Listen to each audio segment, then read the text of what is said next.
Promotional consideration paid for by the following. Kona Ice. Kona Ice is a shaved ice truck that brings a one-of-a-kind tropical experience to you. Guests can flavor their own Kona Ice on our signature flavor wave, dance to our island music tunes, and enjoy a nutritious and delicious treat. Contact Jeremy and Marissa at 352-403-0515. Don't forget to follow them on Facebook, Instagram, and TikTok. Pat's Taps at Catfish Johnny's. Pat's Taps is Lake Pennsauken's newest tap room, offering 14 rotating craft beers on tap. We also offer bottled domestic beers, seltzers, ciders, and wine, as well as a variety of appetizers and pub. Our family-friendly tap room is a great place to come hang out and enjoy some one-of-a-kind craft beer. You can find us on Facebook, Instagram, or the Untapped app. Is the exterior of your home or business covered in dirt, mildew, or mold? Driveway or walkway stained? Pressure King can make your siding, deck, vents, and concrete look new again with no damage. Pressure King has cleaned the exterior of houses and businesses all over Sumter County area. Usually it takes less than a day and costs less than you would expect. Call AJ at 352-457-7209.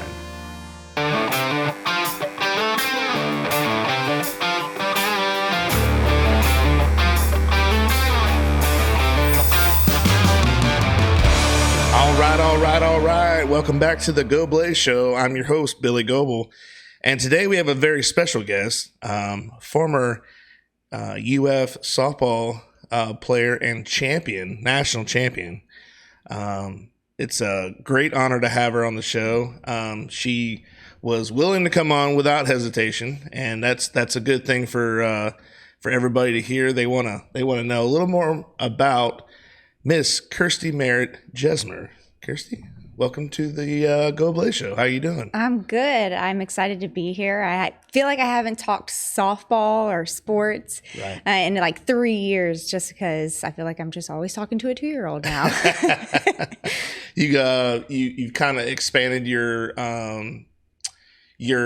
vocabulary for like everyone now, that you can talk to little kids now and adults as well. You just kind of how's it going being a mother? I mean, I love it. I mean, Everybody said that, sports are hard. Being a mom is even harder. Right. It is challenging in its own way, but it's very rewarding the same. Awesome. Well, congratulations. You have two kids. Yes, 2 girls. 2 girls, 2 beautiful girls. Yeah, the next generation of hopefully softball. Yes. Maybe a sport. Maybe one sport.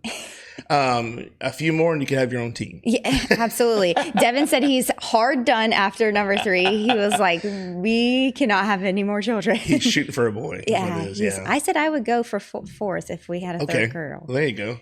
4 for 4. Yeah. That's a good Well, as always on any podcast and any guest that comes on, I like to go back and see how they've started. So let's go back and talk about a little bit how you got started in softball. Was that your first love sport, or was it something that you just kind of eased into, or you played when you were young? How did it all happen? Well, I was just from a little girl from Sumter County. I was always surrounded by the boys, but I think I was always more one of the boys than, one of the girls. I wasn't playing with dolls. For Christmas, I was asking for a football or a basketball hoop or something like that. So there wasn't like a sport that I actually fell in love with. It was, I just wanted to play outside, and I wanted to, go out and shoot hoops and stuff like that. So It started there. And then I actually loved basketball. That was my favorite sport. Okay. Too bad I'm a little bit challenged in the height area. Aren't we all? Yeah. So, and I was also, and I loved softball, but, and I ended up being pretty good. I was the 8-year-old playing with the 10 or 11-year-olds in the county league. And Mom was like, maybe we should start doing that. So that's kind of how it all started. Yeah. And then just from there grew. Got you more focused on that one sport. Yeah. Well, I always in high school, I played all 5 sports, which I don't think you can do. You can't do track and softball at the same time, or track and baseball, because they're in the same season. Right. But I guess Coach Alman and Coburn, they let me. They were like, let this girl do both. Because they see something special. Yeah. Yeah. It's, if you see the talent, you tend to make exceptions, they can see how you would make a difference in each sport. Did you play it in a travel league or? Yeah, so I played travel softball. Okay. So I started off locally. My very first one was in Claremont, and then or Ocala, and then I went to Claremont, and then I ended up playing for the Gainesville Gold for most of since I was like 13 on. Okay. So it was a team in Gainesville. Gotcha. And then I ended up playing for a team in Fort Lauderdale, when I got really serious. I was going to say, that's a drive to go down there. Yeah, they only practiced once a week on Saturdays. Mm-hmm. So then the practices were like 4 or 5 hours long. It was like a 2-a-day because that's when we would get because everybody was from like different places. Well, you'd have to make it worth your while to go down there. Yeah. You know what I mean? You wouldn't go down there for an hour and go, all right, let's head back north. 4 hours back home. Yeah. So I was lucky that my mom, was able to do that with me, and she enjoyed it, and I had like the support for that. Oh, that's cool. And that helps. That's a big, a lot of kids miss out because either they don't have that support or they just kind of fall away to the side, they say. You know what I mean? Like if you don't, you're not there to help give rides and stuff. There's a lot of talent that gets missed because they don't have rides, or just the parents aren't just able to do it. Yeah, and that happens a lot. People, they're like, how did you, there's probably, a bunch of people that were just as talented as me. And then I was really blessed with the support, of all of my family and friends. Because I know when I first started off, my best friend, Megan, we would split. So we had practice twice a week. It was like when we were 10. Right. And her mom would take Tuesdays and my mom would take Thursdays and to drive to practice in Claremont. It's 40 minutes. Yeah. So it was kind of, good that we had that support. Cool. So did you play in middle school? Yes. Yeah. Mm-hmm. I wish it just had more games in middle school. It seems like the season's here and then like 2 games are like, all right, we're done. I mean, it's kind of like that in football. It just goes by so quick. But what position did you play in middle school? Shortstop. Yeah, shortstop. My whole life I was a shortstop. I was an infielder. I just had a crazy, crazy arm that was very strong, but sometimes it would not make it to first base. It would be like flying over the dugout. Oh, yeah. Jace he was playing a little bit of third this year, and he was learning that transition. That's obviously that's the furthest throw, but he was like, it was so inconsistent. I know he's still young, but it's like he knew, like, sometimes it'd be right on, and then sometimes it'd be 1 hopper or 2 hopper, and then another one would be so wide it almost hit us in the dugout. Like, bro, you got to control that, man. Yeah, that was my big thing. And Coach Walton always says it was my tiny hands, but he said when you have smaller hands, you can't grip the ball as well. Yeah, but I would think that you would. With a bigger hand, I guess you can let go faster, but a smaller hand, you just, let go and it's done, know. Bigger hand kind of wants the fingers, it wants to keep going, Mm-hmm. I don't know. That's weird. And you just have to think softball is so much bigger than a baseball. It's these little itty bitty girls trying to grip these 12-inch balls. But they can sling it so fast though. Like, I'm watching these girls on TV and I'm like, man, I don't think I could hit a ball.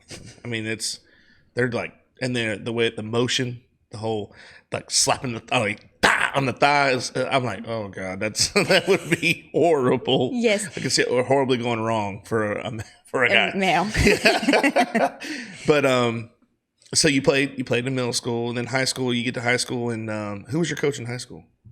So Mark Johnson was my middle school coach. Yeah, middle school. Sorry about that. He was, and then he transferred back to be the high school coach. He moved up with us. Okay. So it's kind of like he wanted to stay with us as can you blame him? We were a great group. Yeah, we were a great group. You always want to stay with that group. Yeah.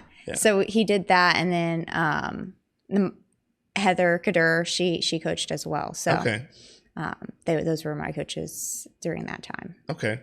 Do you have a favorite, like your freshman year? Does a game stand out? Did you have a good game? Like, you're like, man, that was my best game that year. Do you have a? See, in high school, I feel like I wasn't like stand out. Yeah. So even in college, I was kind of on the back burner. I always called them like hidden talents. Right. I didn't really do like the most amazing things but like, so I don't have like a game. I do have a game. It was against Denellen. I remember hitting against, it was a Fagan. I can't remember if it was Casey or which one it was. And she was pitching, and it was probably the fastest pitching. I was a freshman. It was the fastest pitching I'd seen. And then I ended up that she went to Florida, so it was kind of cool. And then that is cool. Yeah, and then I ended up going to Florida as well. And just thinking like back, if I would have seen her in college, I probably would have been fine. But it was so fast. I remember like just coming back to the dugout, my hands were just stinging because she jammed me so bad. Wow. What's the easiest? Because I've never been against up there at the plate with somebody slinging the ball that fast. But what's your approach? Like, what do you do? Like, I mean, I know like baseball, you're kind of like watching what the pitcher does. I guess it's the same way. But is there any other techniques that you wear? Like when you go to slap it? I mean, because a lot of people don't do that in baseball. Mm-hmm. It's a totally different technique. What was something that you took on early that would help you get better at batting? It's just getting on time. So that's like the biggest thing with hitting is like if you're on time, timing. You're going to be able to hit. So that comes with, watching the pitcher. And as I went farther and farther into my career, I learned from all these amazing people like Kelly Kretschmann to look for other things. Or when I went and played in Japan, like looking at what the pitcher, if she's tipping any of her pitches. Right. That's that's what I was kind of getting at is like when you see a pitcher do certain things, oh gosh, this is not going to be good. Or, all right, I think she's going to throw the pitch. I think she's going to throw it. Yeah, that's hard because each pitcher is different and they each have different tips. So I know like one pitcher, when she would swing her arm back, if she was holding a grip in a certain way, then that means the changeup's coming. Gotcha. So that takes and film shows that, and just watching a pitcher and especially just getting on time, I would say before you even go up to the plate, that would be one of the big things. Yeah, I tell it, because I was coaching this year with Jace's team, and I'm telling you, while you're in the box, that's your time to figure out what they're doing. Mm-hmm. Instead, they're looking at someone they're in the batter circle. Yeah, it's hard. So many distractions, and I'm sure it never goes. That doesn't go away, but that's the whole premise: is hey, check this out, check this pitcher, watch what the pitcher's doing. You know. If you can tell by over there off third base, you can tell even closer to the plate what they're doing. You know what I mean? So it's, I don't know. It just takes time, and it does, and maturity, and because I remember watching film in college, and we were all more worried about like, why is her hair that way? And Coach Wallen was like, get focused. Yeah. He's like, there's a reason for this film. So when you were watching film in college, what was the camera angle? Was it the same? Like you were watching a game, like from the batter's eye, like from behind the pitcher, or was it like from the umpire?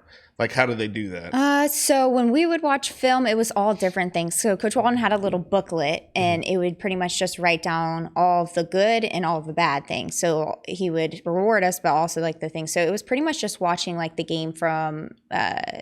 Sometimes from the outfield, like behind center, and sometimes it was from behind home plate. So just the different angles. Gotcha. Those were the two big ones. I think there might be one from like behind, by the dugouts, by first and third. Right. So side. So right. all four of those angles, so okay. you can see the pitcher from all, and you can see the field, because we didn't use it just for hitting, we used it for fielding as well. Gotcha. Like, hey, you should have hit the cut here or something like that.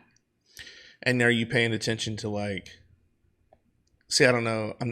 Forgive me because I'm not quite sure, but you know how in like baseball they do, or they'll shade to one side, like those shifts. Yeah. Do they do that in softball? I just never really noticed. Yeah, it's getting bigger, especially with the different types of pitchers. I know they had a big shift with like Kelly Barnhill because she threw 70. Monica Abbott, when I played with her on the USA team, they had a big shift because she threw 72. Right. And so most people were late. So Coach Walton taught us that we could shift in the middle too. So with 2 strikes, take a step forward and go to the line. because more than likely they're going to try to foul it off or something like that. Right. So there's shifts, and within the shifts, there's so much to go into the sport that you don't even think about when you're playing as a kid. You're like, I'm just going out there and hitting the ball. Well, not only that, you're not thinking about it as a spectator. Yeah. You know what I mean? You guys, it's like any sport. It's a science, and you're there just watching the action. Yeah. But you don't know. Yeah. Why didn't they swing at that? Yeah. Well, it's hard to tell from the sidelines. Right. I do that now as a spectator as well. And then I have to think back, like, I was in their shoes. Like, that is they probably have a whole game plan. Yeah.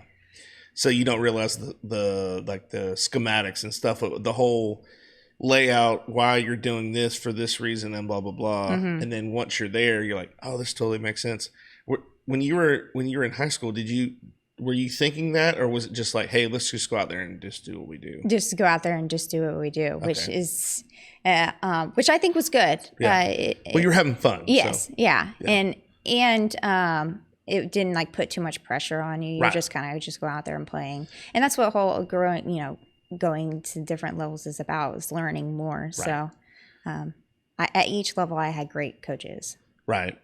Well, and it also takes when you're thinking about it too much, you tend to make more mistakes. And that's my own opinion. Yeah. But if you're so worried about, like kind of like when you're like driving, if you're always watching, or what I gotta, and you're not, you're so trying to be in control of the situation, but you're not in control of what's outside. You can't be. Yeah. So it's kind of like that in sports where you think you're in control. You're going to try to be I can control what the pitcher's doing, but you can't really, or what the first baseman, what the coach is saying at first base. You can't. You just have to do what you do. Yeah. That's also my Uncle John.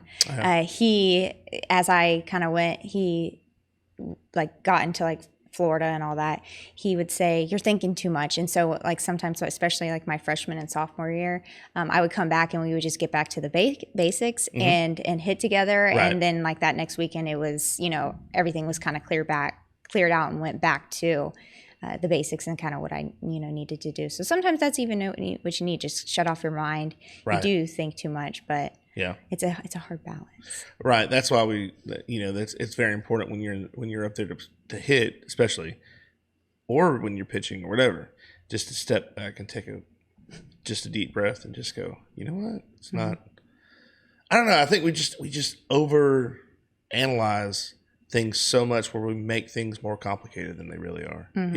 Does that make sense? I mean, like, cause you're thinking, oh my gosh, like this is going to happen. And what if this happens? What if it doesn't happen? That's another thing you got to throw in there. I mean, what are you going to do? Yeah. I mean, so high school, you had your freshman year, you were trying to kind of get your feet wet, kind of figure out what's going on in high school, how to play.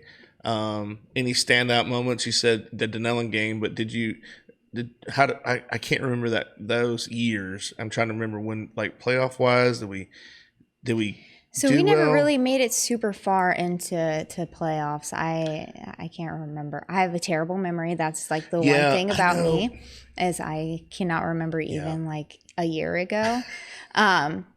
But so we never really made it super far. I mean, we always had a good squad. We always had like solid pitchers, but it wasn't like Marissa's year where they made it really far. Right. I was going to say. And she was like we had good pitching, but we didn't have like dominant pitching. Right. And she was pretty dominant in high school. She broke a lot of, I think she broke some records. I'm not sure. But I remember going back and watching her and she was killing it. Yeah. The pitching is oh my gosh. If you have a good pitcher, so important. Yeah. And that goes for baseball too. Gosh, if your pitching is on, you don't really need them other guys. If they can't score, then they can't win. That's absolutely. That's the thing. They can't hit. They can't score, and then they can't win. Yeah, absolutely.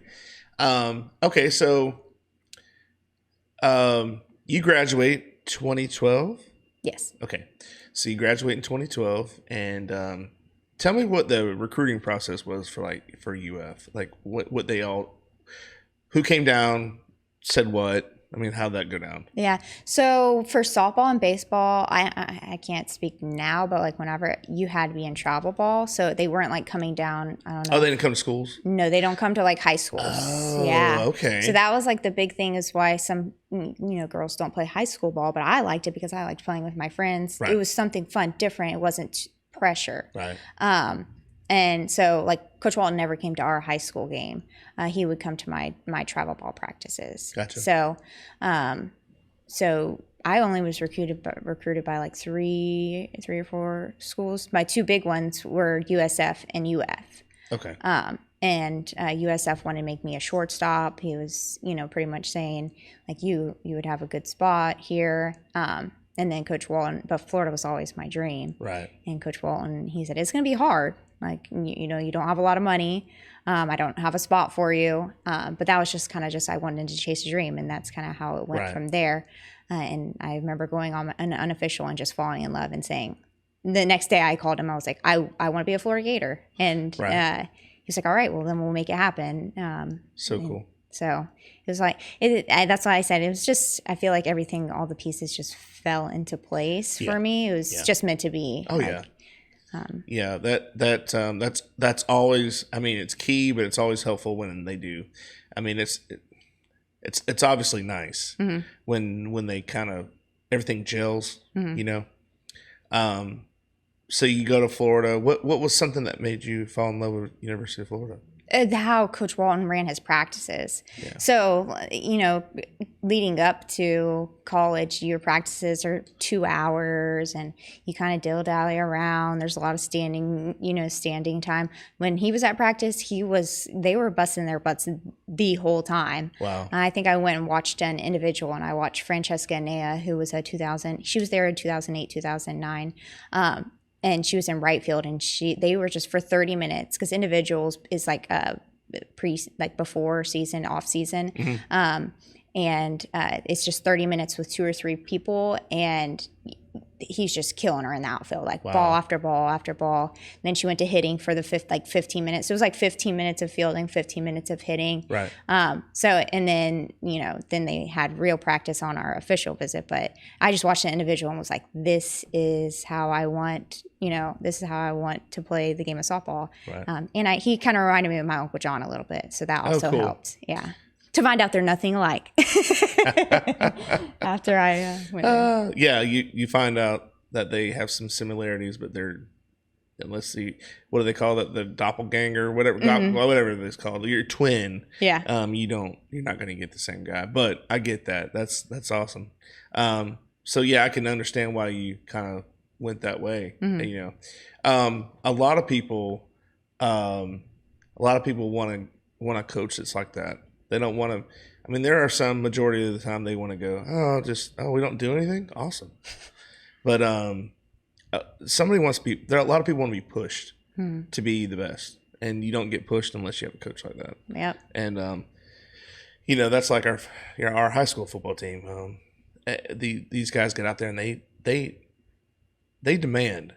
They're wanting the best out of the kids, but they demand it. Yes. And the kids don't understand right now. And I wouldn't have understood that either at that age, because you feel like you're being attacked. You feel like you're being yelled at, and it's hard to understand, especially at that age. I remember Coach Borum pushing me in basketball because, like I said, that was my favorite sport. But she was one of the big influences as well in a different sport. Right. And I remember her, I was just hyperventilating on the sideline from being tired. And she's like, get up. And so same with Coach Howman. Yeah. I remember tearing my ACL, and Coach Howman was like, get up. I'm like, I'm trying. And then to find out my ACL is torn. But both of those coaches, they always were pushing us to be, the best. Yeah. And I just remember looking back and thinking I was a little butthead to them. And they just wanted the best. Promotional consideration paid for by the following: Catfish Johnny's Restaurant, serving the Lake Pinnasoffkee and surrounding areas since 1990. For the last 33 years, we have strived to serve great food at great prices and a friendly, casual atmosphere. If seafood isn't your thing, our burgers or wings are the best around. We have daily specials too. Check us out on Facebook or Instagram for more information. Central Screen Services LLC, in collaboration with Mask & Sons Incorporated. All screen services are available.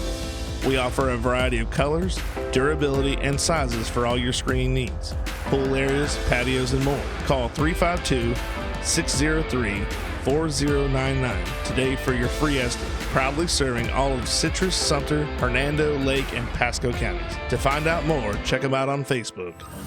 Lions Only Landscape. Looking for landscaping or trimming done in your yard? They provide services such as landscaping, rocking, curbing, driveways, and more. Proudly serving the Villages area. Reach out to Mike Zapata or Fernando Arredondo for free quotes and more info. Duto Realty is a homegrown business with an eye for getting the job done right. From football games to Sunday school and everything in between, these ladies care about our community and the people in it. Helping buyers and sellers in all of Florida with all types of transactions, including residential, commercial, farm, or vacant land. They do it all. They even offer auction services and sellouts to always get the job done right. Well, I think if it's no different from your parents. Mm-hmm. You know, your parents tell you this is going to happen and this is going to happen. And you're like, yeah, right. Because you know more.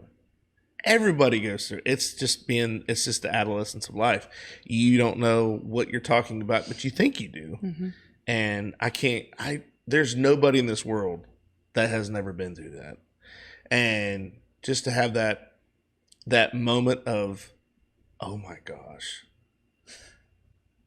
they were right. You know what I mean? Like all these times, I thought, I'm 18, do whatever I want. Mm-hmm. You get that little bit of freedom and then you make some dumb mistakes or something like that. You know what I mean? It goes hand in hand. I mean, but coaching it's no different from actual parenting. I mean, you're taking something, teaching somebody to do something, and you may not do it the way they want it done, but you know what I mean? It's like it's a blueprint. This is the way you do it.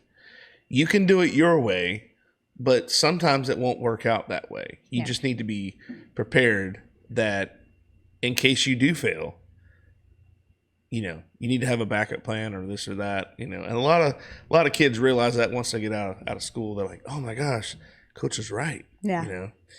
And you usually go back and text those coaches like, oh, thank you for what you did for me. Yeah. I have told, as I got older, I realized like the ladies that were in the church that helped raise, me or any other of the kids that were in the church, I thanked them. And I'm like, look, I didn't realize it at first and I didn't know it then, but I appreciate what you did. You didn't have to do what you did for us. Mm-hmm. You could have been anywhere for that time. And just want to let you know that I'm very grateful. And a majority of them were like, they knew, it was like they knew I would say that because they knew that's the person they wanted me to be. Mm-hmm. But I had a few people that were like, oh, wow, I didn't. And I'm like, yeah, you mean a lot to me. You're a mentor. You helped me out. And I don't think it's just going back to the whole parenting thing. I don't think we're just raised by two parents or, one or whoever you have. I think it's like a community. I mean, everybody instills a little bit of everything in you, mm-hmm. and you just take that on, and hopefully you'll return the favor by doing the same. Yeah. Mm-hmm. Telling somebody else what you learned, So yeah, Coach Walton he's a good coach. Yeah. So I can see him being very demanding. And I can see him being a perfectionist. Is he a perfectionist? Oh, 100%. Have you seen his shoes? They always have to be super clean.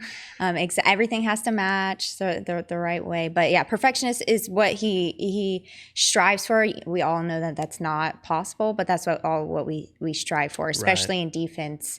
I just remember running the same play at least 20 times in a row. And I was the only person in center at the time. And I just remember him doing the same thing over and over and over until we got it right. And repetition. That's exactly what it is. That's why he always has the highest fielding percentage, I feel like. Yeah. They're always number one in fielding percentage. Right. He's trying to put you in that position to know what to do when the time comes. Yep. And it's when that light came on, and you're like, oh, this is what we did all that for. Yep, and exactly. Especially whenever it comes up in a game, and he always thinks it's so funny whenever we were watching film. He was like, "You see that? You see that? That's why we practice it." Like, yes, Coach Walton. Okay, so you go to UF, you graduate, and you go to UF, and you're not playing shortstop now. No, I got What moved. are you doing? What's your first reaction to that? I mean, so my uncle called it. He said, "You're going to be an outfielder." But my first reaction was like, "Yeah, just get me on the field, and I'll go anywhere." Yeah.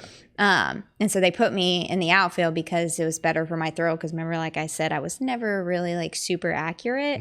And we had a great shortstop at the time, Katie Medina. So when he put me in the outfield, it just kind of went naturally. I was able to track balls. So I was never like the fastest, which I'm fast, but I was never like the fastest. But somehow I had like a sixth sense with the when the ball came off the bat. Right. So that's kind of what made me successful. But I enjoyed it. I loved it. And I keep trying to make kids into outfielders because as a kid, outfield is like the boring spot. Oh yeah, you're out there digging a hole. Yeah, playing in the grass. But it's actually you know, really important because gets past the infield. You know, there's the outfield, but if it gets past the outfield, they're getting extra bases. Yeah. When you stepped on the field for the first time, now walk me through this because I know you can get redshirted, correct or no? You can. It doesn't happen a lot in softball. So you knew you were going to play, you just didn't know when. Yes. So I didn't think I was going to get a starting spot as a freshman because it was just there were so many good players there. It did end up that the couple girls I don't know if they got kicked off or what the year before I came in. Right. So there was a few spots open. Okay. Michelle Moultrie had just graduated, so the center field spot was open for that. So I just knew the harder I worked, the better chance I would have of getting a spot. And I was not one that was picky. I was like, I'm just going to get me a spot. If it's right field, then it's right field. If it's left, it's left. But it ended up being center my freshman year for most of it. So playing center field, did you feel like that was because that's center field's prime time? I mean, a lot of people don't realize how much ground you have to cover. I mean, you have left and right field, but left field you got a barrier. Center field, you got no barriers. You go right or left, and you just keep going. Yeah, and hopefully you got some help to catch a ball, track a ball down, whatever, get it back to the infield. Yeah. Your freshman year, you hit 6 home runs. Yes. And let's see, I'm going to look at it real quick. You had a 280 average, and you had 29 RBIs. So as a freshman, that's pretty dang good. Yeah, it wasn't too bad. It was way better than I expected, right. Which as in travel ball, you hit like 400. So you'd get to college and you're like, 280? Yeah. Like, what is this? softball and baseball is a game of failure. So you're failing, most of the time you're only being successful 33% is like considered good. Right. So it's a little hard on you mentally. Right. But yeah, my freshman year ended up hitting. Coach Walton thought that I would hit no home runs because I was scrawny. I was like 120 pounds. Right. And then when I graduated college, I was 150 of like just muscle. That's what they do to you. Oh yeah. You become a science experiment up there. Yes. Yeah. Now I'm back to my little scrawny self. So there's talk of like me going back and playing professionally, and the season starts in June, and I was like, my body won't be ready in a month, in a year, next year. Let's talk next year. That way I have time to get back to where I was. Oh wow. Do you remember your first home run? Do you know who you played or where it was? Or no, I don't actually. I do have certain home runs that really stick out, but the first one's not, because it was probably like because they always say you remember your first home run. I told you. It's okay. It's okay. Terrible memory. No. It's okay. I just didn't know because I mean, like you said, some things. I mean, I listen to other podcasts during the day, and I listen to Boy Meets World. Do you know Boy Meets World? Mm-hmm. They have a podcast. Oh, they do. And they were talking about how they didn't even watch the show after they shot it. So they're like, I don't remember this. So I get it. There's things that you remember, you did it, but you don't remember doing it. Yeah. So that's funny though. I always figured the first one you'd be like, yeah, I remember the first time I was so excited. And yeah, it was so, if it was my freshman year, it was probably like a preseason game. Right. So that one probably doesn't stand out. What really stands out is my postseason home runs against Washington, where it was a walk-off to go to the World Series. The Alabama home run. That was your sophomore year, right?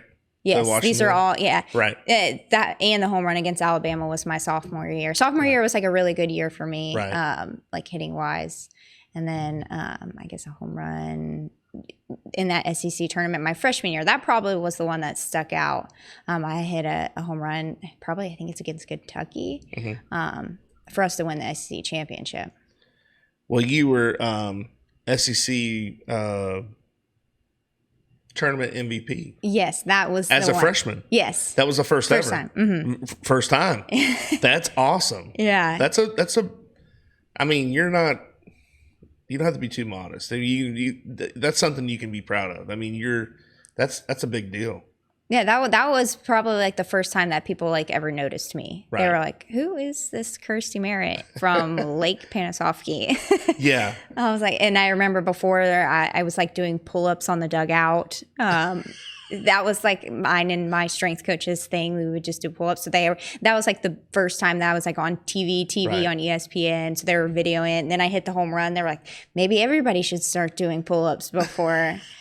Yeah, that interview was a mess. I remember that was my first interview on TV. Oh, so how did that go with your first interview on TV? Were you nervous? I was, yes. Like I said, I was a mess. I was speaking so fast. Yeah. And they were asking me a question, and they were like talking about the pull-ups. I was like, yeah, well, really I didn't have to do with the pull-ups, but as Lauren Hager would say, I was feeling myself. And the commentator was like, the things freshmen say. I just thought it was normal, but that's just how I've always been. Because you were in the moment. Yeah. I mean, what do people expect when you in that post game chatter? I mean, you're talking I think they live for stuff. They're like, let's see what these people will say, just to kind of give an idea of. Is it safe to say that next year we had Holly Rowe come in and do interview practice? Oh, wow. I don't think it was because of me. Oh, but no. You're like, thank you. Holly, come over here. I need lots of it. We did have that, though, but just because softball was getting bigger, right. And we didn't know we had never talked in front of a camera, right. and they just wanted to stop, certain things, saying and which I still say all the time. I do too. Even on here, and people are like, and I'm like, what was like the Coach Sherman when I was like, yeah, I'm just trying to think of what to say and stuff, and and I'll watch it, I'm like, why did I do that? It's okay. Yeah. Next time, just say you're feeling yourself. And I'm feeling myself. just feeling myself. So still talk about your sophomore year. Your freshman year. Freshman year, SEC tournament. Then what happens? I know you didn't win the championship. Who I forgot who we played. So my freshman year, we won the SEC tournament, and then also we won SEC normal, like regular season champions. So we had won both. Okay. And then we went to postseason, and we weren't ranked at all my freshman year. Right. We were coming off of like girls getting kicked off the team, a lot of freshmen. I think all of my whole freshman class, the 5 of us, were starting. So Taylor Schwartz was at first. I was in center. Aubrey was catching. And then Kelsey Stewart at second. And then Taylor Fuller would play a little bit of catching and third base. So they have 5 freshmen starting. And they just didn't expect much out of us, and we ended up going to postseason, winning regionals, winning supers against UAB, and then also going to the World Series, Gotcha. which was like a big thing for us because I don't even know what we were ranked at that year. Right. I tried to look it up real quick. It said Auburn, but I don't think that was Auburn. Your first home run. It was. Yeah, I think that's what it says. It might have been. But I'm not quite sure. I didn't want to not. I can't. I should have pulled that up. That's okay. But no, I want to say it's Auburn. They keep showing videos, but and Auburn was a big home run I had there. It was like I had 2 home runs in one game, I think. Or it was against a lefty. If that's the video you're looking at, it was against a lefty. Oh, okay. Yeah, no, I was trying to see if it would actually come up as your first home run. Mm-hmm. And it said, and it just the video, the very first one says against Auburn. So I'm like, I don't know if that's it or not. I don't want to play it, but I'm just saying, like, I didn't know if that was it or not. I figured I'd throw that out there. We'll say it is. Yeah. Okay. The next year, did you think your freshman year? Obviously, I mean, you guys won the SEC tournament. That's a big deal. Did you feel like this team was special? I mean, did you feel like we had, or were you waiting for another key component to show up? Like you felt like we were there, but we weren't just there. We weren't all there yet. So the thing about softball is you could have like just a mediocre team all season, and then come postseason, you guys turn it on, and then so I think we always thought that we had it. We never doubted. We only had 16 players. I remember our saying was 16 strong because we only had 16. Usually there's, like 20, 21 people on the roster. Right. And we were running low. So if we were playing. So there was never a time that I never doubt that I never think that I'm going to lose. But when I'm going up to bat, and I only hit 280 my freshman year, I always went up to bat thinking I'm going to win. So even that freshman year, we thought we were winning. We thought we were going to go to when we went to the World Series, we're going to win this. Yeah. And then we ended up, so we didn't go 2 and out. We lost the first one, and then we won the second one in 16 innings. Oh, wow. Yeah, it was the longest That's game. 2 games almost. Yes. So I remember like my strength coach and not nutritionist, my trainer was like not spoon feeding, like just feeding us bananas in between. In between innings because it was so tiring. We were exhausted. I was 1 for 8. No person should ever go 1 for 8 in a softball game. It was against Nebraska. At that time, it was the longest game in World Series history until the Florida came back and did a 17-inning game in 2007. 2007? Yeah, 2017. Wow.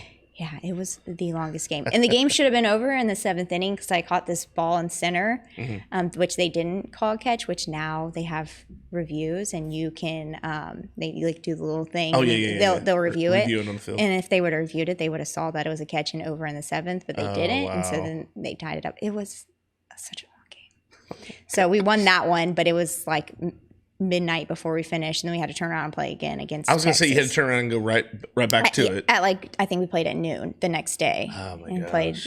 played Texas and lost 1-0 or something. But I mean that was pretty amazing to go as a freshman. Oh yeah, that's a I mean, it's nothing light about it. I mean, you guys did a great job.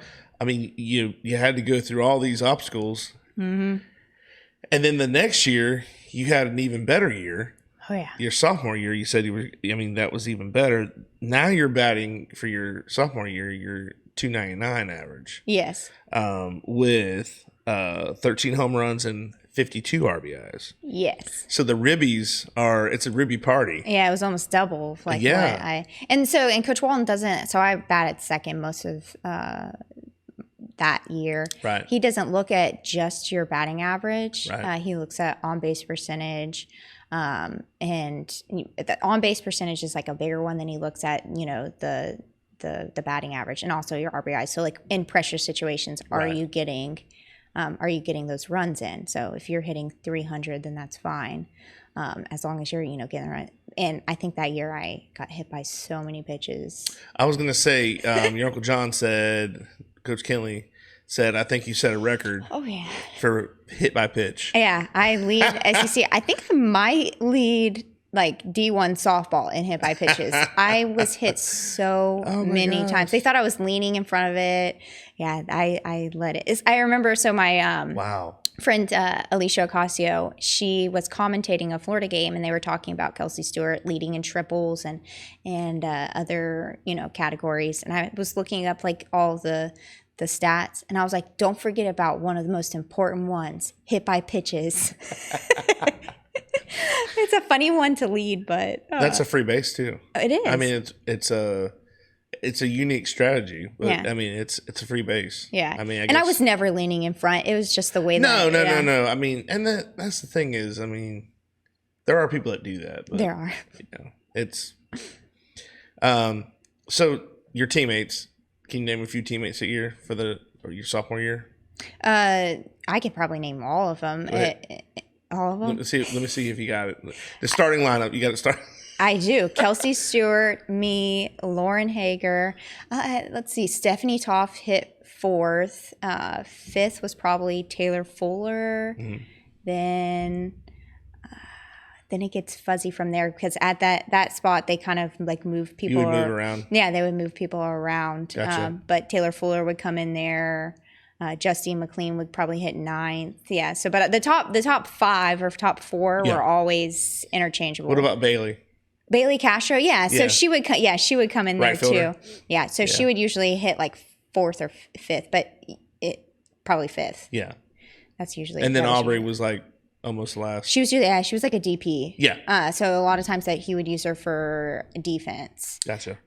And Taylor Fuller, when Taylor Fuller was catching, then she would be in the lineup, and then when Aubrey wasn't, so Coach Walton, you can like almost manipulate the lineup with those DPs and stuff. And right. There's so many rules with the pitcher and stuff like that. And when Lauren was pitching, that means she's in the lineup as well. Mm-hmm. That means another person gets. That's usually when Aubrey would catch, right? Because then she wouldn't hit. Then we'd have another hitter in the lineup. Okay. Like a Bailey. Gotcha. Yeah. It's hard to. One day we went through like an hour of practices of him showing us how to do the lineup, I guess, so that we could catch it if like the other team did something wrong, which we did. Now I can. Oh, wow. See, things you didn't know. Yeah. And that's why we do that. That's funny. So you guys go on a roll your sophomore year, and y'all start just grinding. Y'all start. It was a little iffy in the middle. I remember like going through like a down patch of like LSU weekend. We went down like 11 runs in the first inning, and then we ended up coming back, not to win, but we ended up coming back. And that speaks a lot. Yeah. But then once they hit postseason, Hannah Rogers she pitched every postseason game besides the championship, and she was just spot on. Wow. And then there was nobody that was going to beat us. Yeah. And it wasn't even a competition, even in the championship game. Yeah, that first year, the first championship, I feel like you said, y'all just kind of steamrolled. Oh, yeah. Now, the second year, UCLA was a little – I was a little worried. I was like, oh. Yeah. That's who you guys played in the championship. No, the championship was Michigan. But, okay, that was during the playoff. I remember it was UCLA. Maybe it was Michigan. I'm thinking UCLA because I know it was blue and gold. So I'm thinking it's UCLA, but it's probably, like you said, it's Michigan. Yeah. In Supers 2015, that one's drawing a blank on who we played in Supers, because I knew Washington was 2014.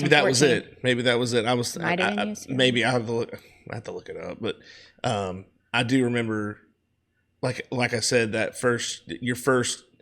your sophomore year, but your first championship year, I felt like you guys just y'all had the reins. Like you were just going through there and kind of, I mean, it was just different. It's like how Oklahoma is now. Right now. Yeah. It's hard. It's going to, like, nobody's really going to beat them. Right. It's going to be a fight. Pretty awesome. Yeah. So so your first championship. Let's just take us through, because a lot of people they'll watch it on TV, but they don't really know they don't know the behind the scenes deal. Like, you have any funny stories or anything you can share about the championship? Like I mean, what was the mood? What was the tone in the locker room? Like, what was like? Did you guys feel like, hey, we got this? We don't like. Did you feel like you didn't have to worry about anything, or were you guys like, oh man, this is? I mean, y'all might not have shown it, but did you feel like deep down you're like, this could be a game, like for the championship? Did you? No, I don't think so. So we would play. So the first game of like the World Series is the most important, right? Like you would think the championship is, but it's that first game, because if you lose that first game, there's pretty much no coming back from it. The only team to do it, or the first team to do it since like 1970, was FSU, and that was 2018, I think. Gotcha. And it's like never been done. So to win that first game is, critical. And I mean, we did, right. And like we steamrolled the team, like we said. So going into before. Like games are at 7 p.m. So you have all day, right, just to like do nothing pretty much. Right. We would do morning hitting just to loosen up our body so we're not sitting. So, we would go down, not to the field, but to a different facility. We would hit, but in the mornings we would go for team walks. And so in Oklahoma City, there's like this water, not lake, but river. Mm-hmm. And I remember my strength coach, I remember pushing him into the into the river as a joke. We were really close, and then we like won. Then I ended up having to push him again. I had to like push him every day on, because we're very superstitious. Yeah, I was gonna say you got in your head psychological. Yeah. So softball and baseball are very superstitious. I would put my sleeves on. I would put my socks on. Football is too. They are. Oh yeah. Yeah. Oh yeah. I would put everything on the exact same way. If we did something like pushing into this lake that was disgusting, or river that was so gross. But like he was the same way. Like we had to do it for the good of the game. Yeah. You wanted that the good juju coming in with bad juju, yeah. So we would do that, and then so we would loosen up our bodies, go hit. We would call it early hitting, and then get ready for game time. But going into the locker room, it's amazing when you ride in on your bus to this World Series, mm-hmm. and you're getting off the bus and they're just recording you. And you feel like a superstar. It's pretty awesome. And then you're walking up to the fields to take your BP and all of that, and then you go into the locker rooms and you're able to watch the games that are on before you, and kind of be shocked at what if somebody is winning or somebody's losing. It's kind of like a dream. It's to even think about, like when I think back to it. Right. It's pretty cool. When you said rock stars, they pamper you guys pretty well? Oh, yeah. Yeah.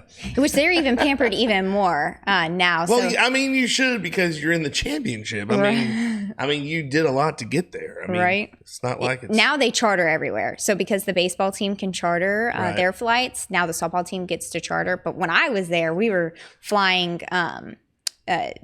like just regular flights. So we would have to get there 3 hours early. I would have to carry, so you would have your suitcase and your softball stuff. And then you also have like a job. So like if you were on buckets, you have buckets of softballs. Gotcha. Oh my gosh. Yes, to take through the airport. Through TSA. Yes. Wow. So you should have seen my 120-pound self, because I was on equipment bag. So I had my softball bag with my clothes bag, and then the equipment bag, all 3 bags, trying to go up the escalators. And wow. But now they just get a charter, and everybody puts their stuff on the charter plane, and you don't have to get there early. And now they got people for that. Right. I always say that we funded this, but we did it. Y'all paved the way. Yes. No, I mean, that's crazy though. You got to go through the airport security as the equipment manager and your own stuff. You needed a sky cap just to get to the plane with all your luggage. I worked out a deal after my freshman year, my sophomore, junior, and senior, that I was on snacks. You're like, I can do snacks now. So you I just can't have eat like, a softball. because the snacks you don't have to take through the airport. Right, you can just put them in your bag. Yeah. Wow. Well, you buy the snacks at the field. I like it. Like that's at smart. Sam's, they go to Sam's before the games when we get to places. So I like it. Snacks. That's so funny. Yeah. You're like, I got snacks. Yeah, guys. they always said that I was Coach Walton's favorite. That was why I. That's why you got snacks. Yeah, and then my senior year, he ended up saying, "Yeah, she was my favorite." Just want to confirm that. Yes. And all of my whole class was like, "I knew it." So, you that first championship.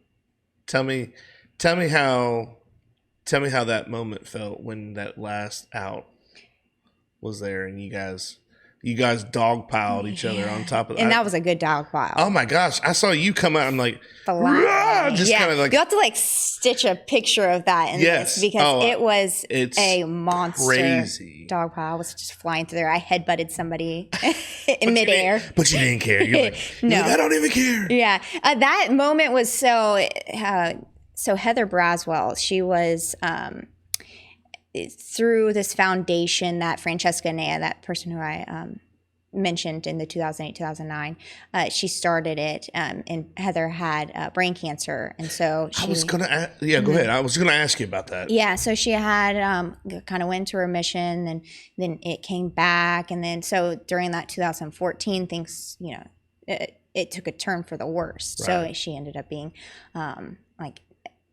terminal, and then she ended up passing away that year. I think like 2 months before that, and her mom was at every game. They were at every home game, and they're hardcore Seminole fans. Oh, wow. So for them to be her to be adopted by a Gator team, it was pretty cool. And so she was there, and I just remember that was like when Snapchat started to be big. Snapchatting Heather, and one of her favorites was always Lauren Hager, because Lauren was she was funny, and she always knows how to make somebody feel loved and special. That's who Lauren was or is. But yeah, so she ended up passing away, and then we went to her funeral and everything. It was just like a big impact on that whole 2014 squad. Right. Just that year was just special, not just softball wise, because our softball team was gelling. We did great in the postseason, but just like that was, I think, probably one of the biggest impacts, because nobody, I hadn't came in contact with anything that heavy, I guess you would call it. Right. Something that's significant. Like, okay, we made a difference in this girl's life. Right. And she made a difference in ours more than anything. Right. She was the biggest fighter that I had ever met. And so after that, I think that's kind of when stuff turned for us. Right. You asked like what kind of was the turning point. That probably was the big one. And so her mom was at the championship series, and so that's where Sunflower Saturdays started for the Gators. So now, but after that, we wore the sunflowers in our hair every day. Yeah. Because sunflowers, the yellow represents childhood cancer, brain cancer, and sunflowers were her favorite, Heather's. Gotcha. So that's where the sunflowers and the hair started. People are like, why are those girls wearing it? And I had to tell them, like, it's not something that's, we're doing this for like a reason. Yeah. It's not like a fashion statement. And it has ended up being like which is cool because the little girls liked it. But so after we won, after we made that last out, which it was hit back to Hannah, which is fitting, like a little dribbler back to Hannah, and she threw it to first. Threw the glove up. Yeah, I remember that. That was so. Yeah, that was pretty amazing. I just remember getting up from the dog pile and just like seeing my family and thinking like, this is it. This is what, like that feeling I will never, I never got back until like I had kids. Right. Like that's the type of feeling like you worked so hard for this. Like my parents, my family, they all worked so hard for this. And then I also looked up and saw Heather's mom, and she's just crying. Oh yeah. Because like super Heather happy. Was like, she was there with us. Right. So that was a moment. Probably one of the most special times that that's a significant thing in my life. Thanks for watching part 1 of this 2-part segment. Stay tuned for part 2.